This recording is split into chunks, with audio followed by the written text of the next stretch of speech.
വയനാട്ടിലെ വന്യജീവി ആക്രമണത്തെ തുടർന്നുണ്ടായ സ്ഥിതിഗതികൾ വിലയിരുത്താൻ മുഖ്യമന്ത്രി പിണറായി വിജയന്റെ അധ്യക്ഷതയിൽ തിരുവനന്തപുരത്ത് ഉന്നതതല യോഗം ചേർന്നു.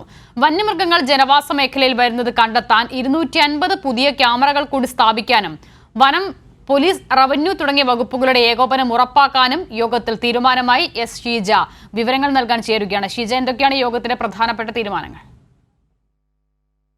അസിത സൂചിപ്പിച്ചതുപോലെ തന്നെ പ്രധാനമായും യോഗം കൈക്കൊണ്ട തീരുമാനങ്ങൾ എന്ന് പറയുന്നത്, ഒന്ന്, വന്യമൃഗങ്ങൾ ജനവാസ മേഖലയിൽ വരുന്നത് കണ്ടെത്താൻ വേണ്ടി 250 പുതിയ ക്യാമറകൾ കൂടി സ്ഥാപിക്കാൻ തീരുമാനിച്ചിട്ടുണ്ട്. മറ്റൊന്ന്, വനം, പോലീസ്, റവന്യൂ തുടങ്ങിയ വകുപ്പുകളുടെ അവരുടെ ഈ വകുപ്പുകളുടെ പ്രവർത്തനം അത് ഏകോപിപ്പിക്കുന്നത് ഉറപ്പാക്കും. അതിർത്തി സംസ്ഥാനങ്ങളുമായുള്ള ഏകോപനത്തിന് ശേഷം കർണാടകയിൽ നിന്ന് 25 വനംവകുപ്പ് ഉദ്യോഗസ്ഥർ ആനയെ പിടികൂടാനുള്ള സംഘത്തിനൊപ്പം ഉണ്ട് എന്നുള്ള കാര്യം യോഗത്തിൽ വിലയിരുത്തിയിട്ടുണ്ട്. ആവശ്യമുള്ള ഇടങ്ങളിൽ പോലീസ്, വനംവകുപ്പ് ജീവനക്കാരുടെ സാന്നിധ്യം അത് ശക്തിപ്പെടുത്താനുള്ള നിർദ്ദേശവും യോഗത്തിൽ മുഖ്യമന്ത്രി നൽകിയിട്ടുണ്ട്. ജനങ്ങൾക്കിടയിൽ ശക്തമായ ബോധവൽക്കരണം നടത്താനുള്ള ഇടപെടൽ ഉണ്ടാകും എന്നുള്ളതും മുഖ്യമന്ത്രി യോഗത്തിൽ അറിയിച്ചു. മൈക്ക് പ്രചരണവും ലോക്കൽ പോലീസ് സ്റ്റേഷൻ വഴിയുള്ള പ്രചരണവും നിലവിൽ നടത്തുന്നുണ്ട്. അത് ആ രീതിയിൽ തന്നെ തുടരുന്നതായിരിക്കും.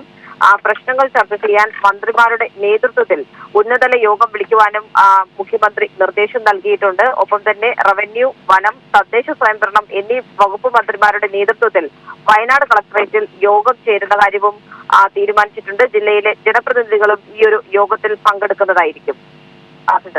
വിവരങ്ങൾ നൽകിയത് എസ് ഷീജ.